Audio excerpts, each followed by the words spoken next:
Hi, everybody. It's Bob Ost, and this is Friday, so of course it's the True Community Gathering. I think you must be used to this by now after 146 consecutive weeks. So we started doing this in 2020, April 17th, 2020, as a response to COVID.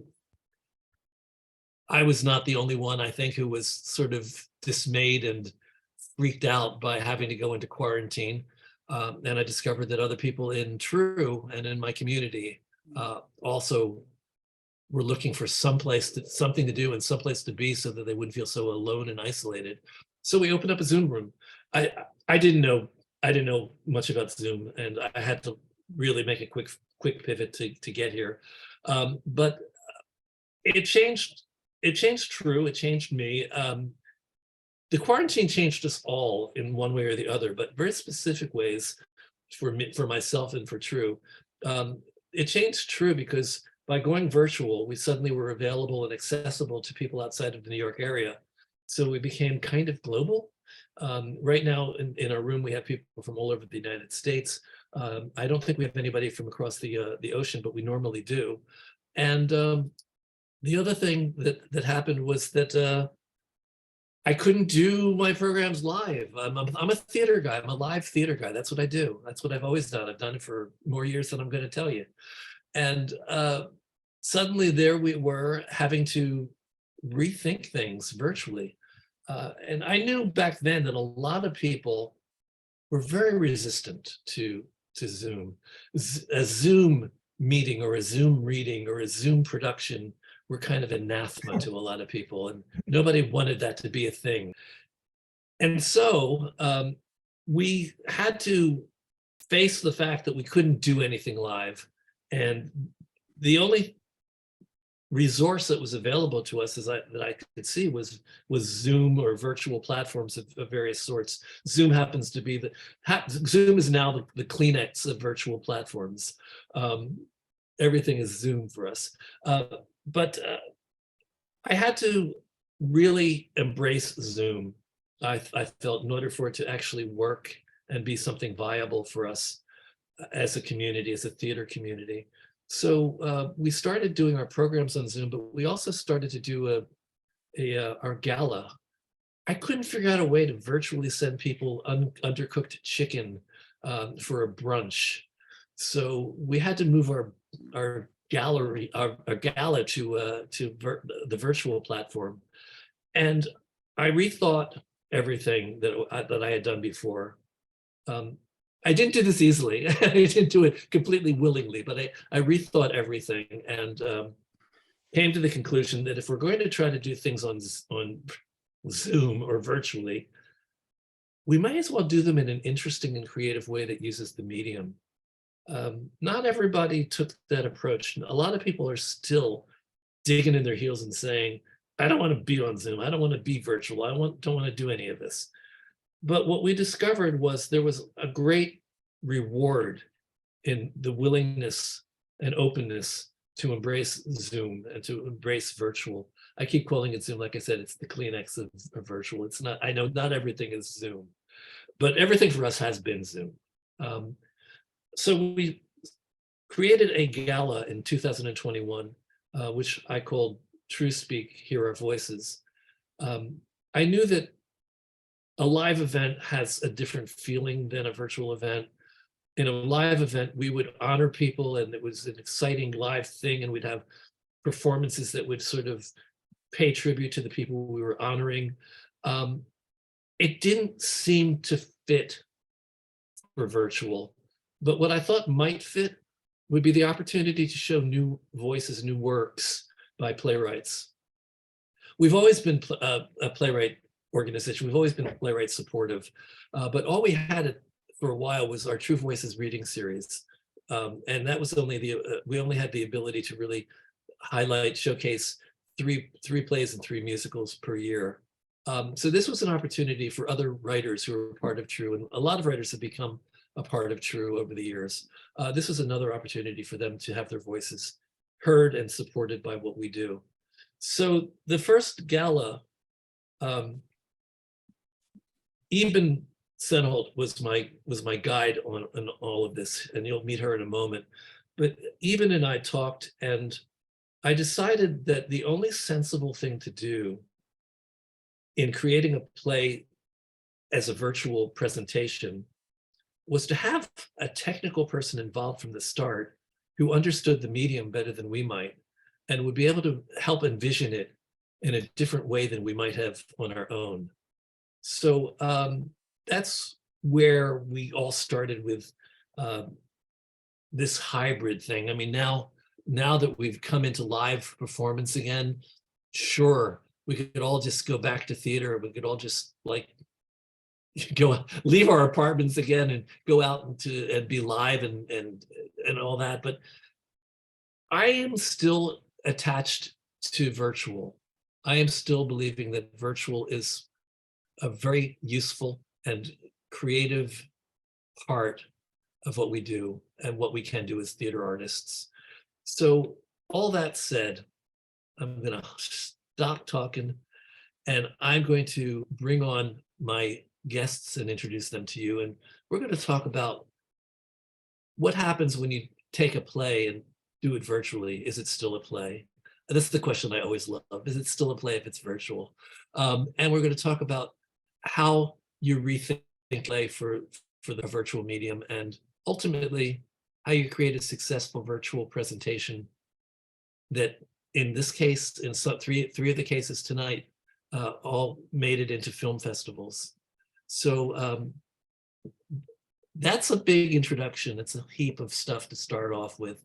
But I want to introduce you to, first, Iben, say hello. I'm going to have all five of you just give a quick hi, and then we're going to go into the step-by-step of how you get from a play on a page to a virtual presentation that's actually worthy of a film festival. Iben. Hi, I'm Iben. Thank you for introducing yourself. Do you want to say anything more?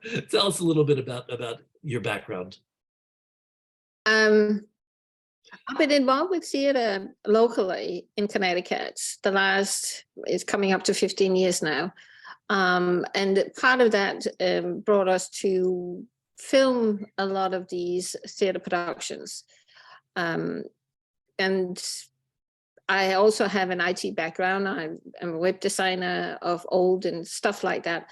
So when Bob introduced the idea about trying to do this virtually, I put my hand up and said, well, I think I might actually be able to help with that. And we ended up with a fantastic concept, I thought. So thank you for that opportunity, Bob.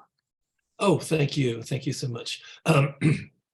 So essentially, there was a second part of this that I didn't say. So the first thing was, Iben and I decided that the technical person has to be part of it from the beginning. The other thing that we also said to everybody was, think beyond talking heads in frames. So I just wanted to add that in. And now I want you to meet some of the people that were involved in creating successful filmed plays in our gala. Cate, let's start. You were the 2021 benefit. So let's talk about your play. Tell us a little bit about your play, who your playwright was. Tell us about yourself first. I'm sorry. I said I was going to let you all introduce yourselves first. Well, you need to, because the YouTube audience and the podcast audience don't necessarily know you.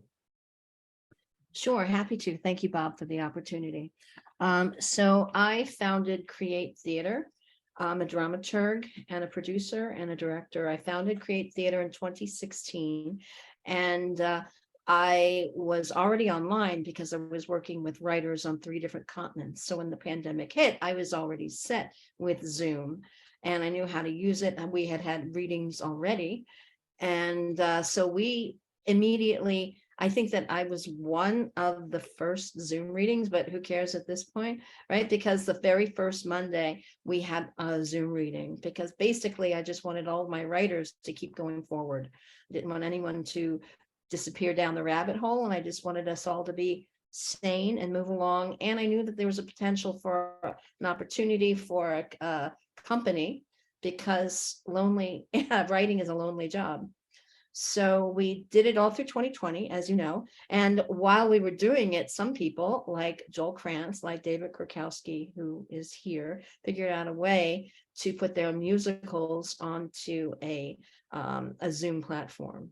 So everybody in Create Theater and ETC, the Experts Theater Company, where our company really does the work of development, they were already here in this space. So when you asked me, Bob, to direct something, I was really happy to sort of push the boundaries of this new medium, this Zoom medium, into a play, just to test it and to see how it would go. So Michelle Miller, We'll get to that in a second. This is the introduction of the speakers first.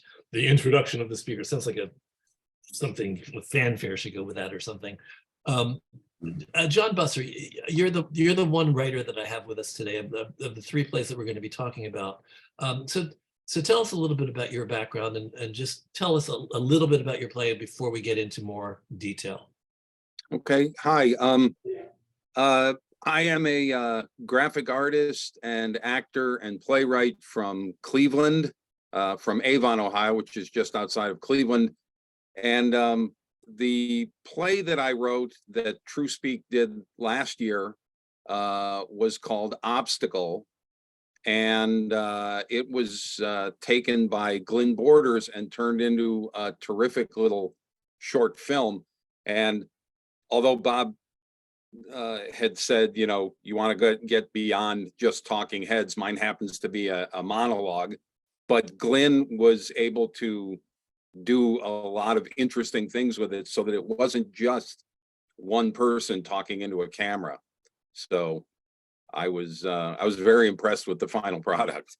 So I'm going to come back to you and we're going to talk about the process for you of going from thinking of your play as a play to thinking of it as a film.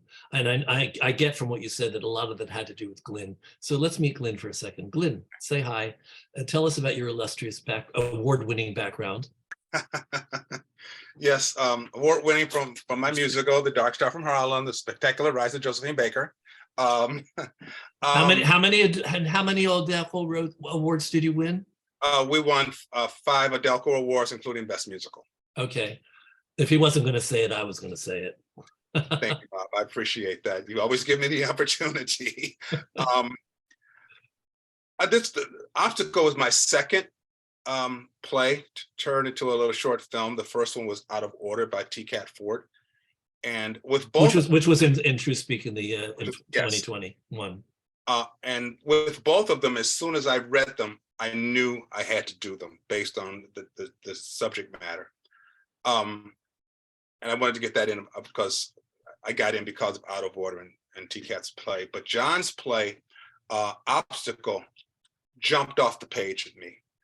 And I just saw different ways to make this happen in my head. I wasn't really sure exactly which way to go with it until we started shooting it. And it turned into the topic is, go ahead. We'll get to the process in a second. I just want to introduce Andrea, then I'm going to dig into the process. Okay. So Andrea, tell us a little bit about yourself. Again, you're in a room full of people who know you all, but we do go out as a podcast and we do go out on YouTube and people don't necessarily know who we are. So Andrea, introduce yourself a little bit. You're muted.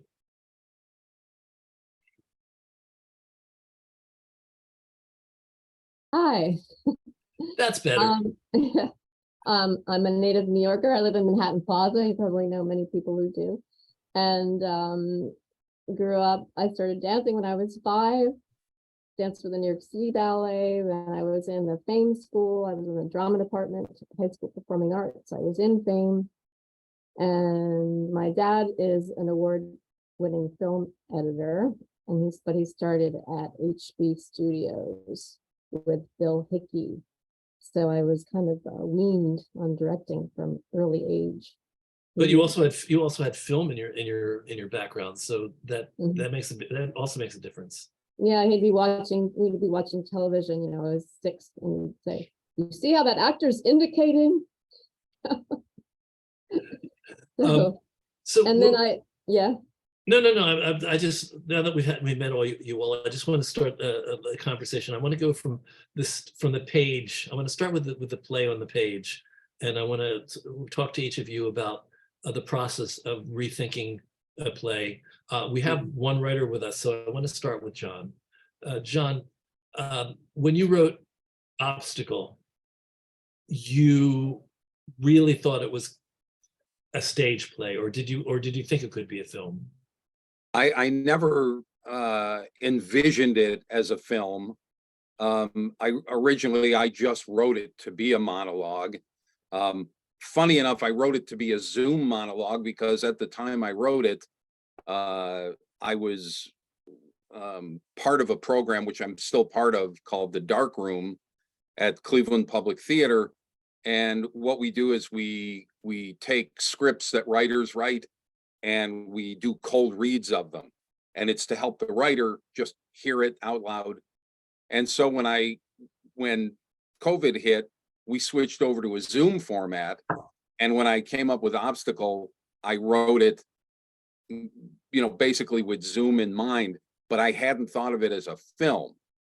So I was just thinking if this was ever done, it would just be done live outside of the Zoom format. So I was very pleasantly surprised when True wanted to turn it into a short film. Well, so let's talk about that.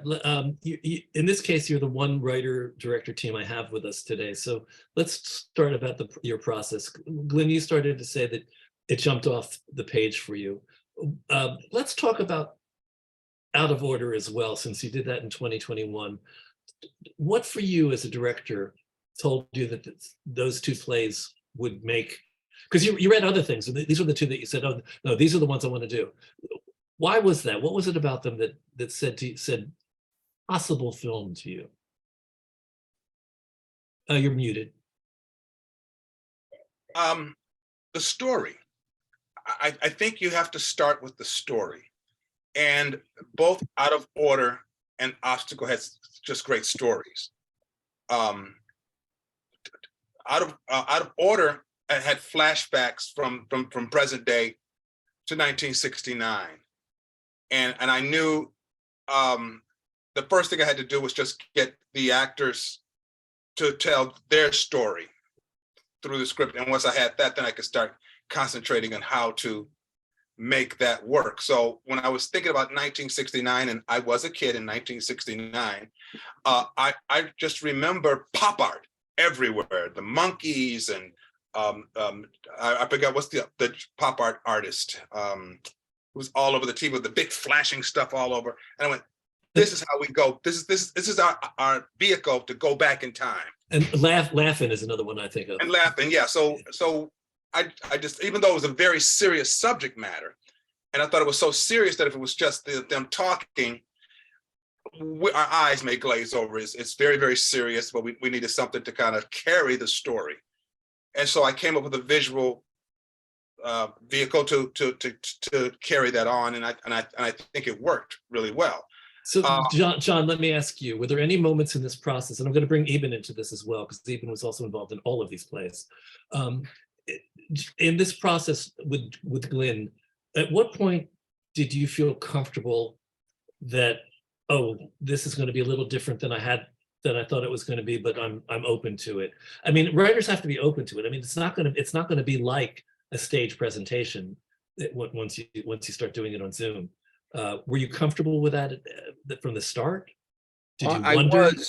I was comfortable with it because right off the bat, Glynn told me about a number of ideas he had that would sort of enhance the narrative that was going on. Because again, you have a person talking about a series of events that happened, and you run the risk that you're going to lose an audience if the imagery that they conjure up isn't evocative.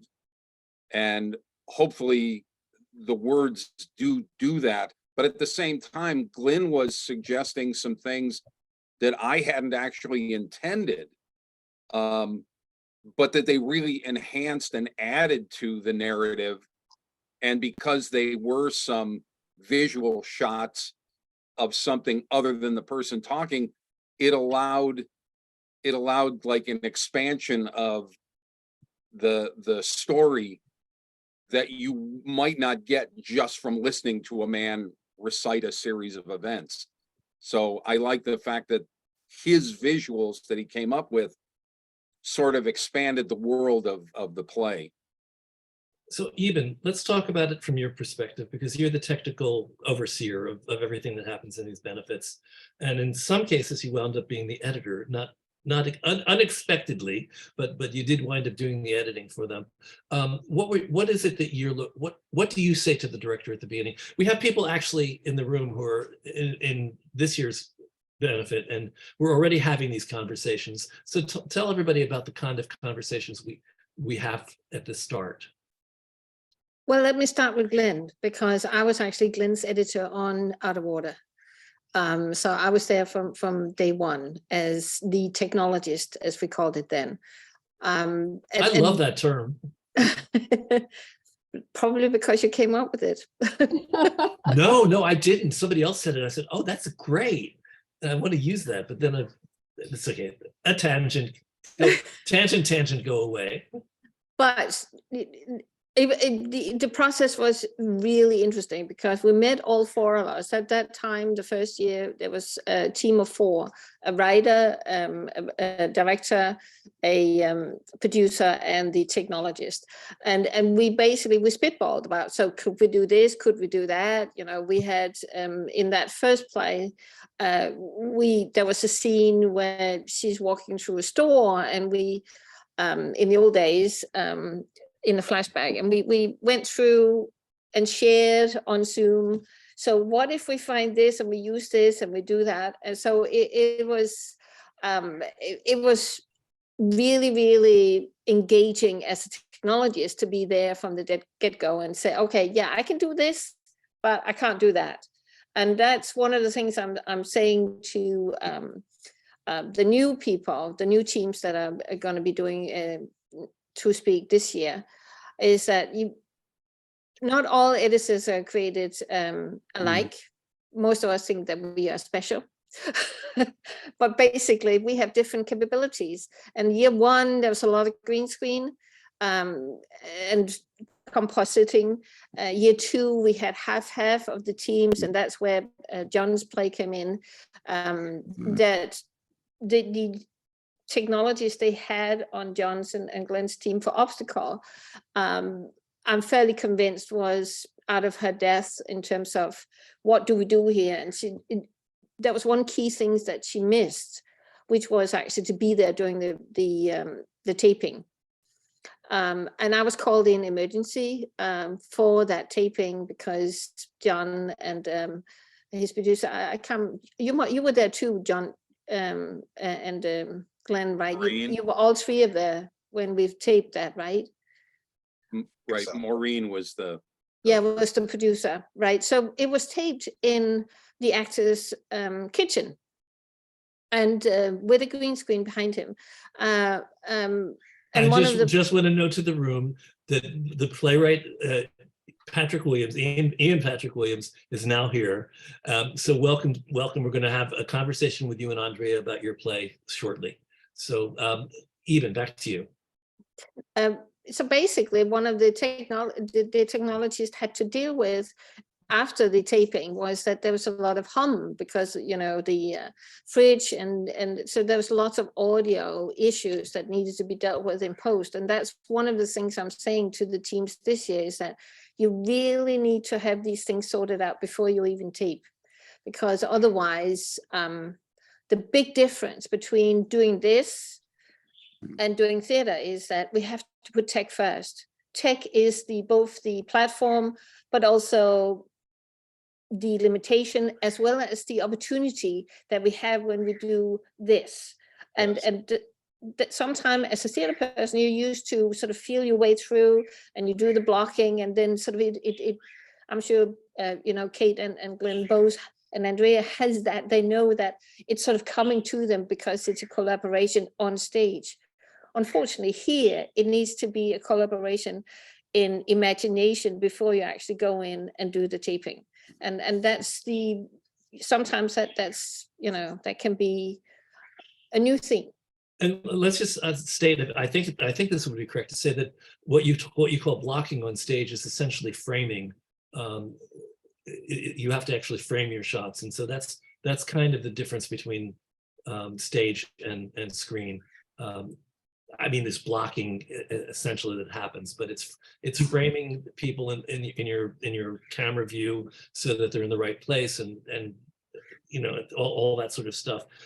So the other thing that we should specifically mention, so since this is kind of a how-to session for people out there, the shot list, what you're talking about right now, the planning stage of it that you say is in your mind, it actually gets put onto a piece of paper in the shot list. So let's talk about that for a second.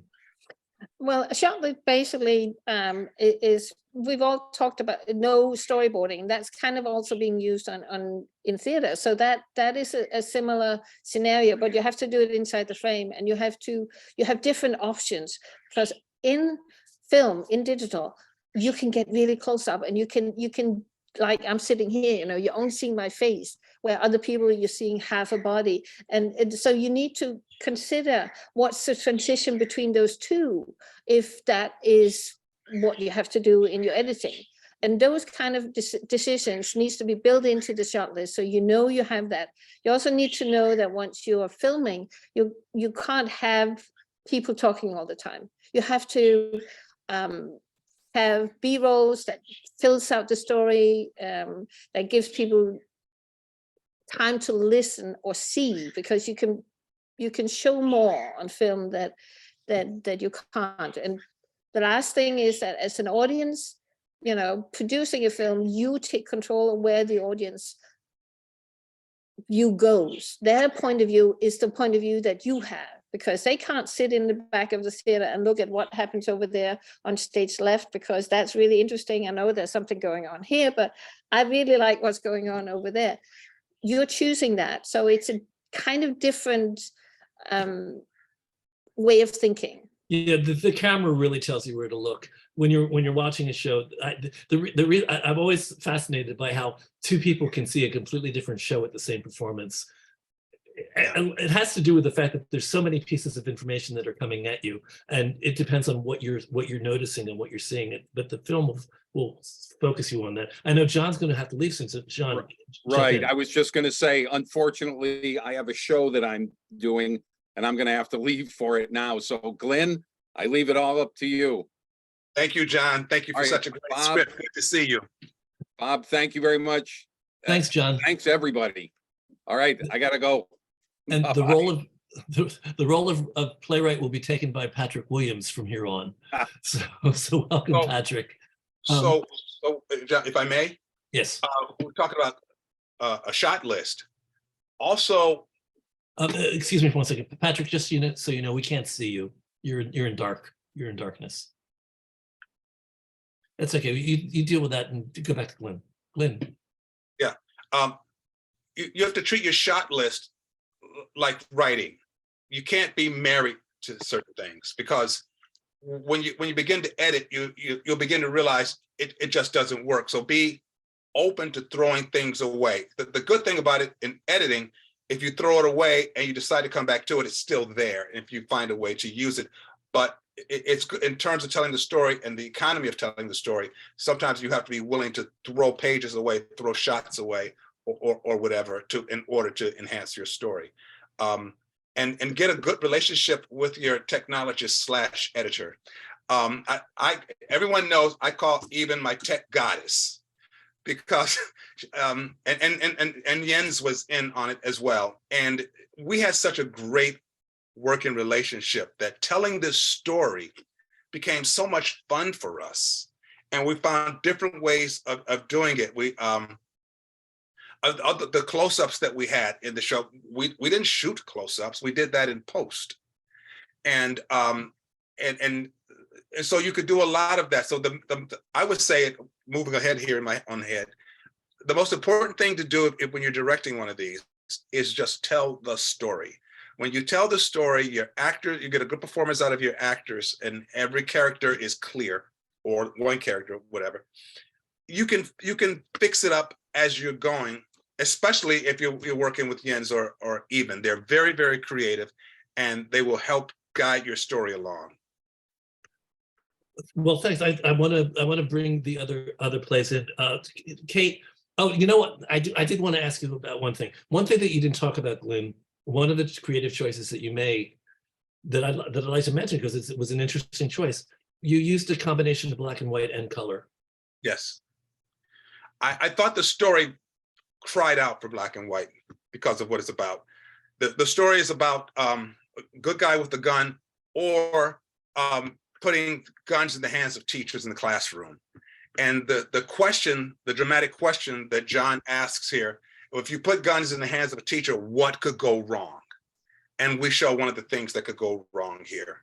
And so the character is a driver's ed teacher, not inside the classroom, but outside at a high school. So, and he was talking about how dangerous it is to drive a car, and how they have to be careful. You can kill someone. Meanwhile, he's dealing with the fact that he just shot the wrong and killed the wrong kid in a standoff with another kid with a gun. So I didn't want to go through having flashbacks with the gun or any of that. So I thought the other way to go with it was to shoot traffic. And so I shot traffic in color, and used that fast traffic as if it was dangerous, as if it was a weapon. And when he would talk about the fence or whatever, and everything that I shot that was in color, that was the B-roll, was always bars, chain link fences, because the whole thing takes place in a police interrogation room. And so, I'm sorry. Explain what B-roll is to people who don't know. oh, the B. Okay, so there was the A roll where we shot the actor, we shot the main action. The other stuff, the stuff that was in color that supported the story, is the B roll. Okay. Okay, and we did that in color, and Jens and even helped me create some really beautiful looks with that. And but it was all in pushing the story, because I become a screenwriter, and I took screenwriting classes and worked with some really great screenwriters. And I was always told that you're looking for a good story told well. And I thought we had a good story, and so how can we tell this story well with just one actor? It was one shot. We shot this thing with just one shot, and everything we did in post. This actually could go on for a long time, because there's a lot of interesting things that you did. But I want to move to Cate. From 2021 change of plan, your approach to it was completely different in many ways. So let's talk about that play and the process that you went through. Michelle was your writer, and how did Michelle? It's Michelle Miller. Michelle Ann Miller, yes. Michelle Ann Miller.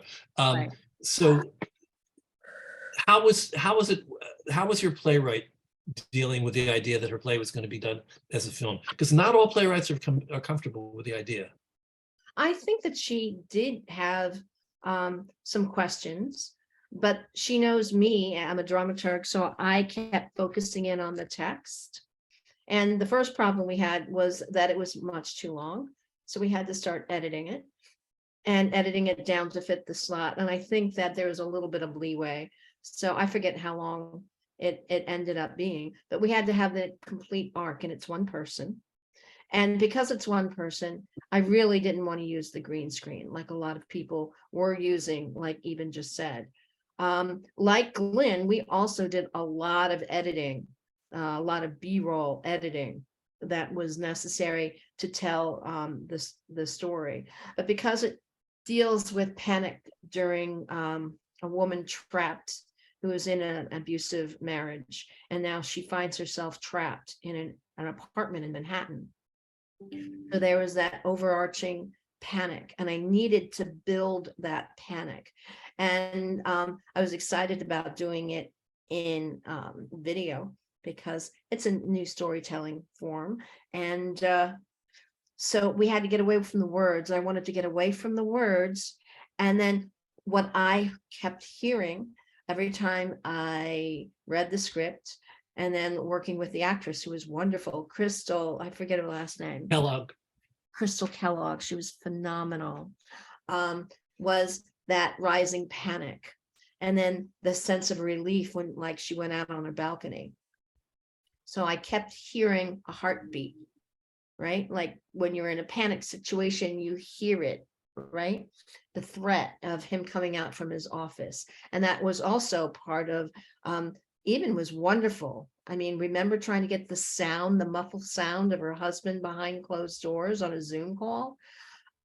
So all of that, you just helped create the magic to make it, and you weren't even our tech person. Andrea Green was. And I she just was wonderful. consulted you. Yeah, I Right. came in and said, maybe if you do it like this, because you had initially problems about finding the right location. That was the big thing, because we needed an apartment with some kind of a balcony, and we didn't have access. So Michelle found a friend, but she didn't have a balcony space. And so we had to, and Crystal was wonderful, just went out to a park. You know, we got shots of the sky, but all of this was added in after, right? And then we needed her to try to like show her a closet where she already had everything packed. So that had to be a different apartment. You know, all of this magic was done, but what worked, I think, is because one, we didn't use green screen, and we found other ways to do it. And two, because it was one person, that arc, that's, Glynn just said it, you know, the storytelling arc is the same, only it's told visually. And I needed the pacing, I needed that sense of panic, and we just built it. We built it frame by frame, and it seemed to work. And Michelle actually had submitted it to some film festivals. And Yeah, we're getting to the festivals next. That's the, I'm doing this methodically. We're going to get to the festivals. One of the things I would like to add to what Cate did as a director was that she said, well, I really need to see this actor's face, and I need to see her being more and more agitated.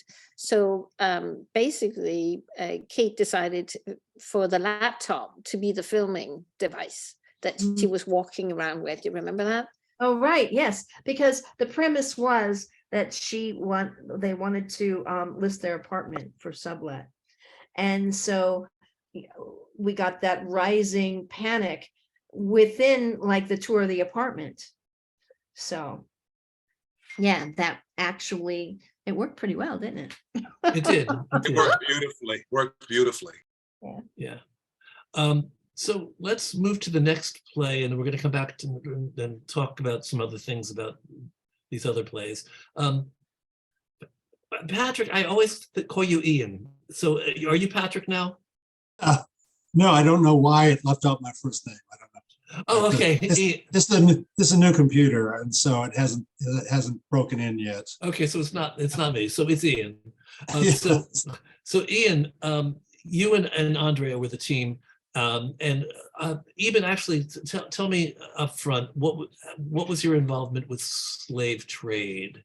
Well, my involvement with slave trade, because last year I was really functioning more, not as an editor, but basically overseeing the whole technical part. So I basically was on the sideline and making sure that Ian had a good team, a good tech team. And Ian had the benefit of getting not only a good director of photography that could create the shot list and work with the team, but also an amazing editor. We had a handoff because they knew each other, because that's the other problem that sometimes you're finding is that once you created the shot list and you film that, as Ben was saying, don't stay married to it. When you sit there in editing, you figure out this is not working. So it is important that you collaborate on this, because it's going to be all guerrilla style, like Cate was in the apartment, you know. So it is just one of those things where you have to acknowledge that, okay, we're trying to do something that normally costs hundreds and thousands of dollars, and we're going to do it for, you know, less than 1,000, and basically much less than 1,000. much less. And so basically we are we're trying to use people's strengths. And I know one of the things that Ian was challenged with was that the character, because Ian's play, you can say it yourself, but one of the lead characters is initially in your play was not seen really, or was seen without a head or something like that. And therefore you also got a consultant, a cultural consultant associated with your team. Over to you, Ian. Well, let's actually go back to the conversation, the playwright director conversation with Patrick and Andrea. Patrick, Ian, tell us a little bit about your transition from thinking about your play for stage and your ultimately accepting it as being virtual filmed piece, because I know that you had some hesitation about it at the beginning. Yeah, oh, first of all, I want to apologize. I was at the dentist, it just went on and on and on. I was getting a temporary crown in, so that's why I'm late. So apologies. But the good news is if Will Smith were here, he could slap me. I wouldn't even feel it. Still, totally no. So yes, it was written as a stage piece. The main sticking point was, yes, you never actually saw Alexa, and literally it's Alexa. It's a Amazon Echo. Right, it's a device, and so she basically takes over. Instead of being the slave, she basically is now turned the tables on him. It's the title, but she gets him to sing Aretha Franklin's "Respect," and it turns out that that's very expensive, and so during consultations, Zoom is like, well.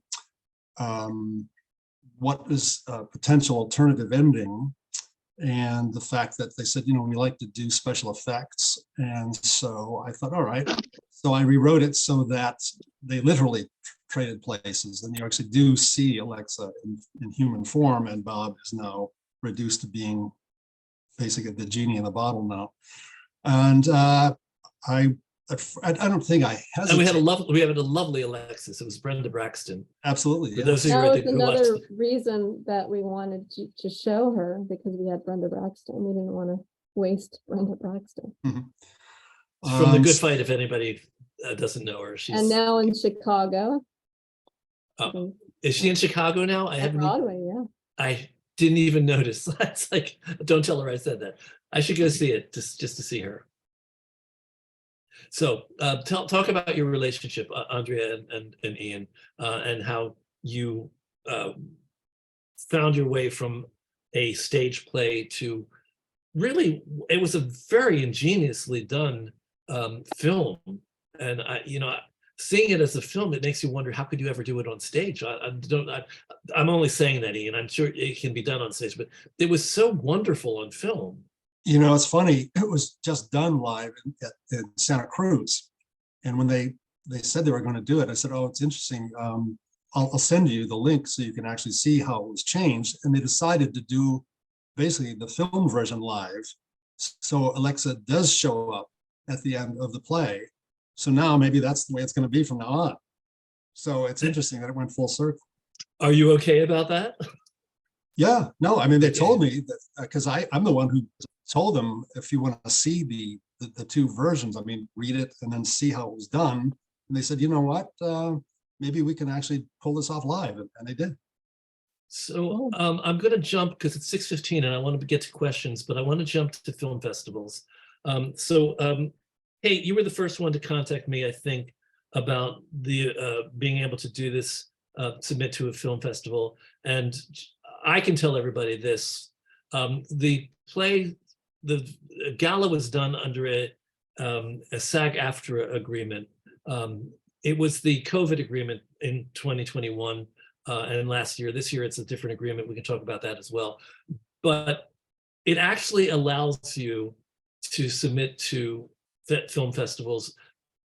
However, there was money and there are payments involved in that.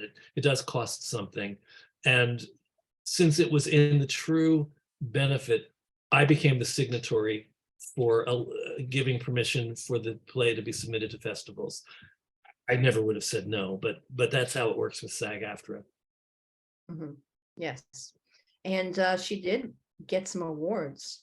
And I remember Michelle being on the red carpet for the Chelsea Film Festival. I couldn't be there, so they interviewed me in my classroom right before, and she got quite a bit of recognition for it. There was some Let me other. ask you a very basic question. What was there any difference between what you showed in the true benefit and what was submitted? No. You didn't even add new title credits? I don't think so. You remember? I don't. Oh dear, somebody's making us all. I do think that there was a little bit of editing. I remember Andrea saying that. So because in the benefit, each piece is branded, and I think that was taken away. Oh, okay. But that was all. But it Just was- basically the credits. The credits took some of the true gala branding off of it. I would think it would. It was negligible, really. Yeah. It's pretty much the essence of what we already did. So, And it won awards. so tell people in the audience basically what the process was. You emailed me and said, "Can we submit this to a film festival?" What happened after that? Well, Michelle was the primary person who pushed that along forward. And she applied. They were accepted to all three of the ones that she applied to, and they won awards. I really, I tried to reach her today to just say, I wish she could be here, but she's. Yeah. So we're going to ask Glynn the same question, because Glynn probably has the answers, because he's the one who's been submitting everything. Glynn, well, obstacle you didn't actually think to submit, or maybe you thought of it, but you didn't do it. But not obstacle. I mean, out of order. But obstacle you did decide would be good for a film festival. So what were the steps that you had to take? You had to get permission from me. That's what I remember. That's all I know. Got permission from you. Why am I feeding back? Oh, because I'm on.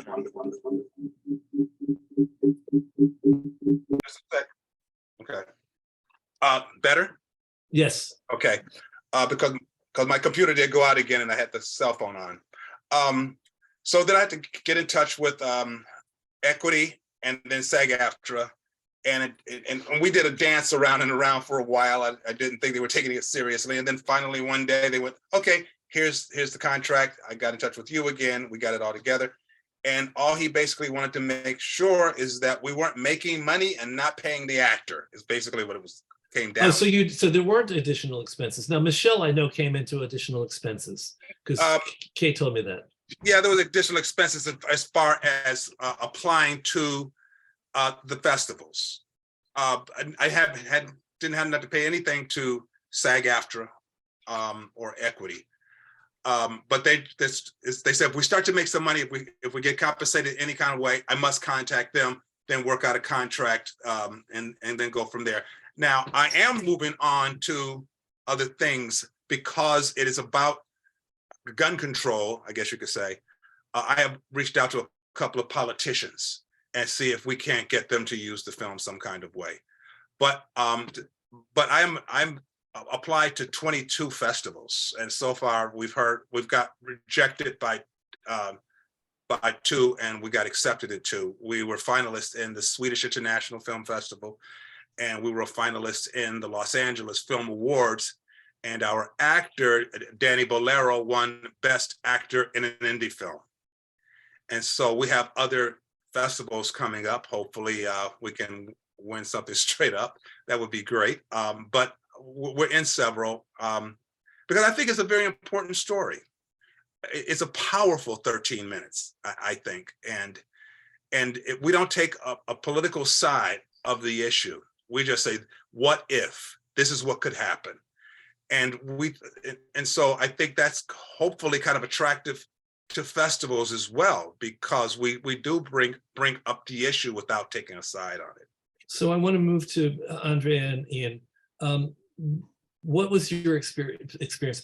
Did you actually wind up submitting slave trade to festivals? Because I know that was your intention. So tell us about that for you guys. What did you guys do? And I also, if you don't mind, I didn't get to talk about process at all, so maybe at some point. I just want. Okay, talk about process. Go for it. Oh, do you mind? Oh, so No, I I don't you know, I'm a choreographer, so I stage a lot of musicals. So, and I do, when I do plays, I don't do a lot of pre-blocking because, you know, actors want to collaborate. They don't want to be moved around. But for big musicals, for example, I'm just doing, right now I'm doing an all-female version of Wicked. So I have a cast of 50. So you have to, to pre-block. So that's what I did with the slave trade, is I treated it like a choreographer. And that's where the shots came from. For example, you know, originally the Alexa device was just sitting on the desk. So we put it across the room. So now Bob had to go stand and go to Alexa. Bob isn't me. Bob is the character in the play. Yeah, just Bob to is be the clear. character.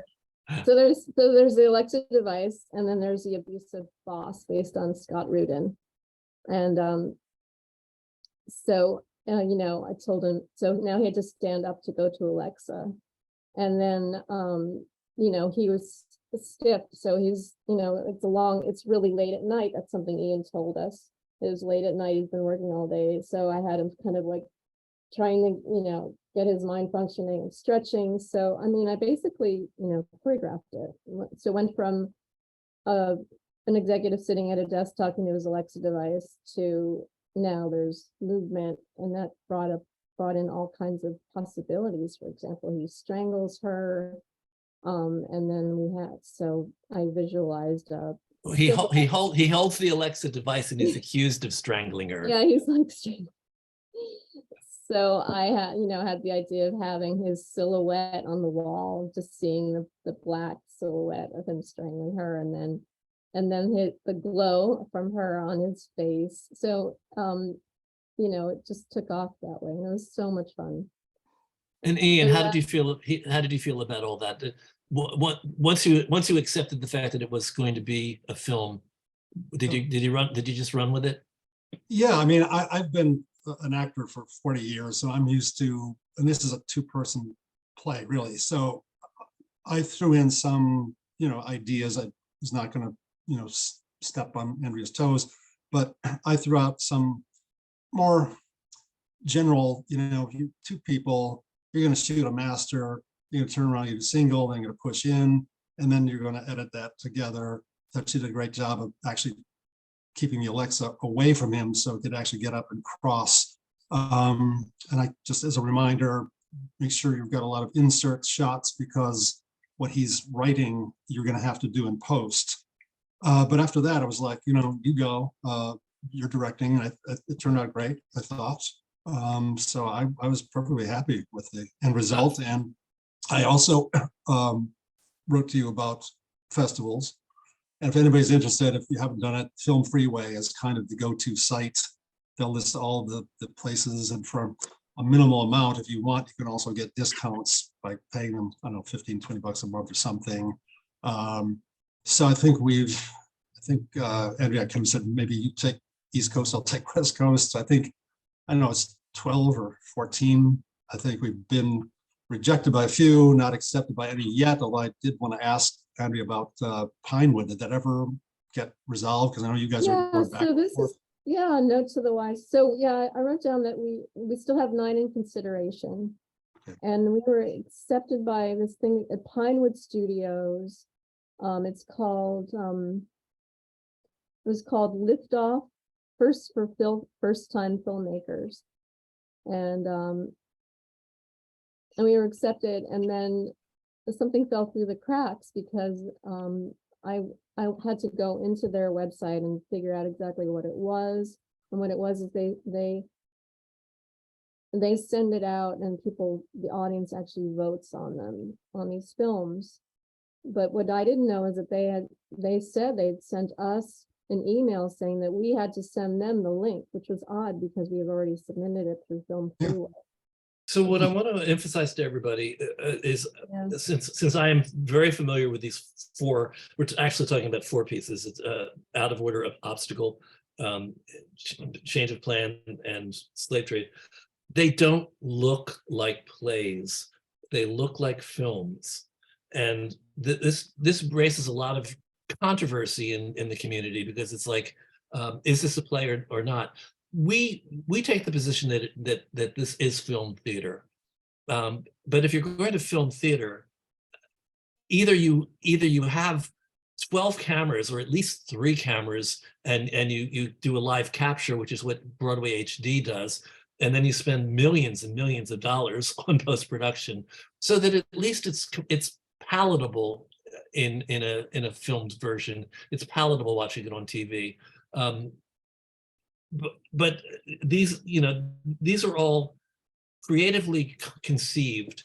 Again, I want to emphasize that a technical person was involved from the beginning, and no animals were harmed in making these films. No, and the technical person was involved at the beginning and guided the director and the writer so that their concept could actually be executed. Because you can have lots of great ideas in your head, and if you don't have $1 million, you might not be able to make them happen. I don't think Steven Spielberg goes through quite the same process, but we do, because we're working on limited budgets. There's so much I want to talk about at 6:27. Owen, can you please pull the questions out of the chat so that we can get people's questions answered and get the conversation going? I think there's probably at least 10 of them right now. There are a lot, yes. Should I start off right away? Start off now, yeah. All right, here we go. From John Ewing. Bob, do you think the reason Broadway projects are rarely filmed is because the industry feels like it will devalue the live show? It used to feel that way. It's not. It's been proven otherwise now, because it started with Legally Blonde. Legally Blonde was not only filmed, it was being shown on, I think it was MTV, and everybody claimed it was going to be a disaster. As it happened, it didn't really help the Broadway run, but it helped the tour enormously. There was such interest in the show from having seen it on TV that it was a huge success. Well, it was relatively large success on the road. The same thing with The Prom. The Prom actually filmed as a response to COVID. They were one of the shows that actually closed and then filmed themselves and showed themselves on TV, it also proved successful. It actually increased the interest in the live version of the play, of the musical. I'm sure there are other examples where it didn't work as well. Chicago, look, it didn't hurt Chicago at all. Yes, when they made the film of Chicago, everybody was saying, "Oh my God, the show's going to close. The show's going to close." And you know what? 12 years later, I'm still thinking the show's going to close eventually. Does that answer your question enough, John? May I offer something? Yeah, sure. I think it's more a matter of you want to use what you know, and people from theater know theater, and people from film don't think theater. So I think that's what it really is. But the other big difference, to go back to the question, that we're doing here with TRUSpeak is that we are not behaving like film with the playwrights. Playwrights are not just selling it and then it's done. They're part of the process. They still own the script. They need to be, as Ian was saying, they need to be there along all the way.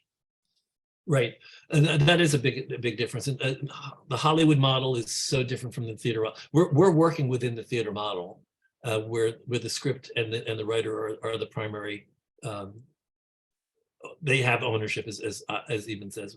It's the focus is on the writers. So next up, Owen. Great. Next question from Joel Krantz. How different is a screenplay from a theater script? How challenging is the process to transform a script to a screenplay? Well, I'll say right away that none of the writers actually transformed their script into a screenplay. The script was taken as is and was rethought. The very simple answer to your question is that first of all, the screenplay format is different from script format. Script format is wide, and everything, all the dialogue in the screenplay format is in a narrow column I think in the center. You describe the visuals a lot more than you would describe them necessarily on stage. Very specific in terms of interiors and exteriors. There's a lot of differences. I don't know them well enough to write a screenplay. Cate, and then Glynn. So as a director, you always want to think in terms of action on stage. But for film, I needed those other languages. I needed the soundscape. I needed her heartbeat. I needed her breath. I needed her sounds of going down the hall. I needed all of this to bring into it because it's such an intimate medium. And I needed to give that catharsis to our viewers. And so think not just in terms of words or structure, but think of the entire language of a film, which is everything, creating that world. Lynn? You were gonna say something? Yes, obstacle, like John said, is a monologue. When you read it, it's just one actor and his dialogue. The editors, Iben Jens and myself, we made it into a film. And so that does happen. Once you get a shot, then you can start being creative, like Cate is saying, by adding heartbeat and footsteps and all the things that make a film intimate. That's how you do it. But I'm sure I never read that play, Cate's play, but I'm sure it's the same thing. It was a play, and you just turned it into a short film. So guys, we've been talking about shot list. So essentially, what one of the other big differences is the shot list is sort of it's within the script. In this case, we had plays that had no shot list, and they had no necessarily words saying it's close up on the ashtray. We see a tear drop from his eye. Things that you can do visually. So the shot list incorporated into the script might be a little bit closer to a screenplay. I've actually had a couple of screenplays done. Unfortunately, low budget, not very well executed, but the whole concept is it's a motion picture. It's really meant to be much more visual. And when you're writing a play, it's really about dialogue and character and theme. But as Andrea showed, even in one set, you can shoot in a very cinematic way to keep it moving, keep it interesting. But I think just where you're coming from is so different. I think that's why these short films are very rich, because they started off as theater as opposed to a motion picture with dozens of characters and locations and whatnot. Yeah. Next question. I mean, this is a great conversation. I would love to pursue more of, but I think we have to go to the next question. All right, excellent. Lee has a couple of questions. What did you use to shoot with? What cameras and what equipment? We used 2 iPhone 12s, and we had them. I put mine on the laptop of the executive, and then we had the second one either as a wide shot or different angles depending on what we were doing. Sometimes Carly was holding it doing handheld, so we had like a follow shot. So we had lots of different things, but we always had 2 going, so that way we could maximize the footage and the scene, and not have the actor doing it many times. So if we had 3 cameras, that would have been even better. Yeah, it's always better. We shot with Danny Bolero's iPhone 12. We didn't even have separate audio. We used the microphone in the camera, and those things are the camera is great, the audio is great. It's a great little phone, if you will. And we gave them a green screen, tape, and light, and that was it. And the thing was, it was so well written, and we had such a good actor that we just put all our apples in the basket with our actor and let him do his thing. And but that's all we have. But an iPhone 12, because I've seen down at IFC at the theater down there, I've seen movies on the big screen that were shot on an iPhone 12. So Even and Danny was also the camera operator, as were the in Out of Order. We also had the actors being the camera operators. right, but and also, even just as a technical person, is there anything particular in terms of settings on the iPhone that people need to be aware of? Yes, I mean, you can change the frame setting, and so you can film in 4K or you can film in HD, for instance, or you can have high frame rate, or you can have one of the interesting things about iPhone we learned the first year is that it actually compresses the file, and therefore it's not a steady frame per second rate. As you can change that setting as well. Right. What we did is we set the camera in the shot that we wanted, and then we took the computer and shot behind it, and the computer was on Zoom. So that became my control room. I could see the shot that the actor was performing, and it wasn't just I could just see the whole room. I could actually see the shot by setting up the camera behind the iPhone. And so that's very helpful, when, especially if you're changing your shots, you want to see what it is. So you have a camera, at bare minimum, a camera and a computer. Next question. I have so many things I would have asked, but I can't because I gotta let the room have their say. Lee also wants to know what a master shot is. Oh, though I think Glynn, I think you got that in the chat. Yeah. Oh, go ahead. Okay, if anyone didn't read it, let's say that we're filming this taping here.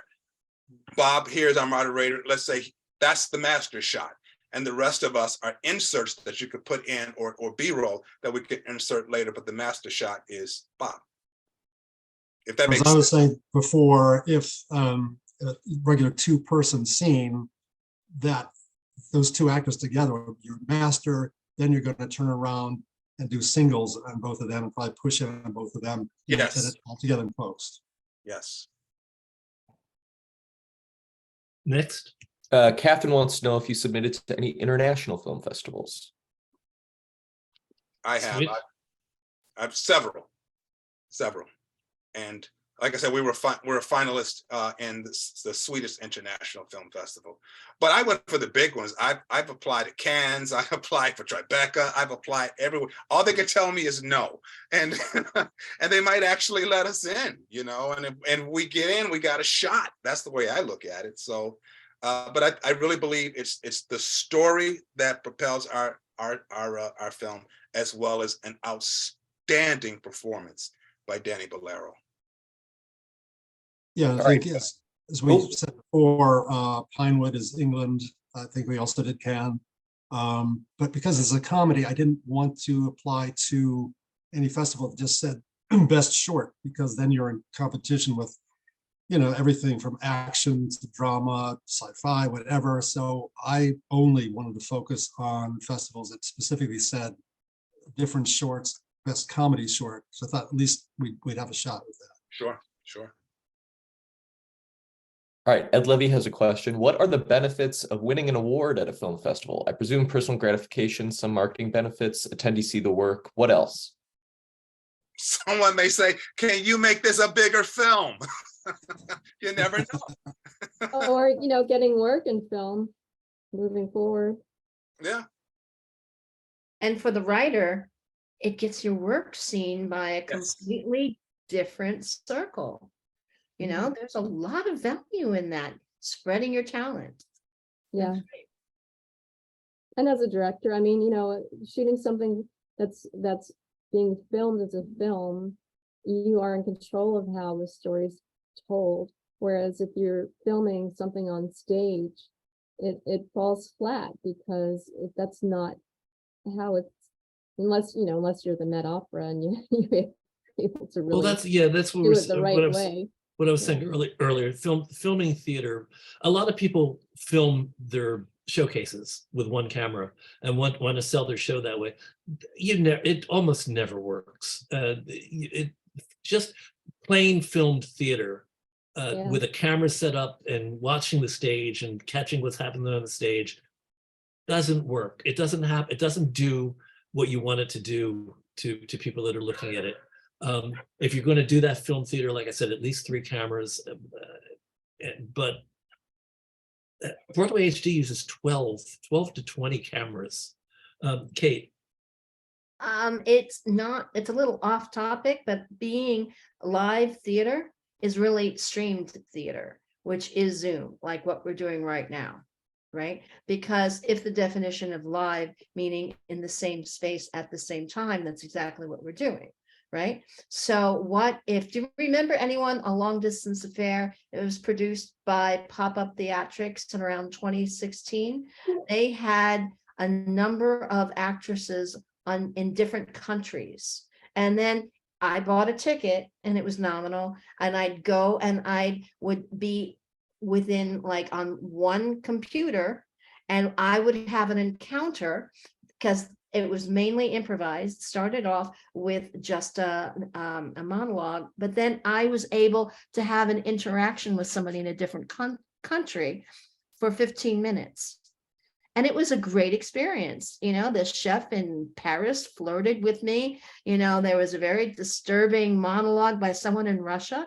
And that, I think, is something that we need to talk about, because that really is exploiting the definitions of live theater. So we're not having that conversation right now, but I think there's value in talking about it, Bob. Okay, late April. Sounds good. Okay, next question. I believe that's it. Oh, okay. I was like concerned that there must have been like 20 more questions. As a, you know, since I'm going to actually end now. But before I do, I want to ask the room whether there's anything else they would like to know that would make it more possible for them to do what we're talking about. Yes, I would, Lee here, if you can hear me. I didn't Yes. understand when Glynn was talking about using a laptop camera with the iPhone camera, using the laptop Zoom as a backup. I have no idea what he's talking about. Could he explain? Okay, I'll try to make that more clear. I needed to see what the actor was doing in the shot, not just in the room. If I just shot the with the Zoom, I would see the room, or you know, the green screen. But since we were using the iPhone, I needed to see what the iPhone saw. So we would set up the iPhone as the shot, and behind it, where you get the image from the iPhone, the computer was on that, and that was the Zoom image. And so it created a control room kind of feel. Does that make sense? Yes, it is, Lee. Basically, the Zoom on the laptop becomes your monitor to see what's going on that Yes. is being filmed. So that's why you have if my hand is the iPhone, I can see the back of my hand, what is coming, because you will film, you know, you will film this way. So I can see on the front of the phone. Oh, you muted yourself by mistake, Iben. I did, I'm sorry. So, I mean, basically you have the phone that will, you know, you film it this way. So at the front of the phone, I see what is being filmed, and my eyes now is the laptop. So I will then see with the Zoom what is going on. That means that you, as anybody who is remote, can still be on location via Zoom and see what's being done. So that was the director, and Glynn was not on location with Danny when he filmed Obstacle, or the three actors that we used during the first year during the pandemic.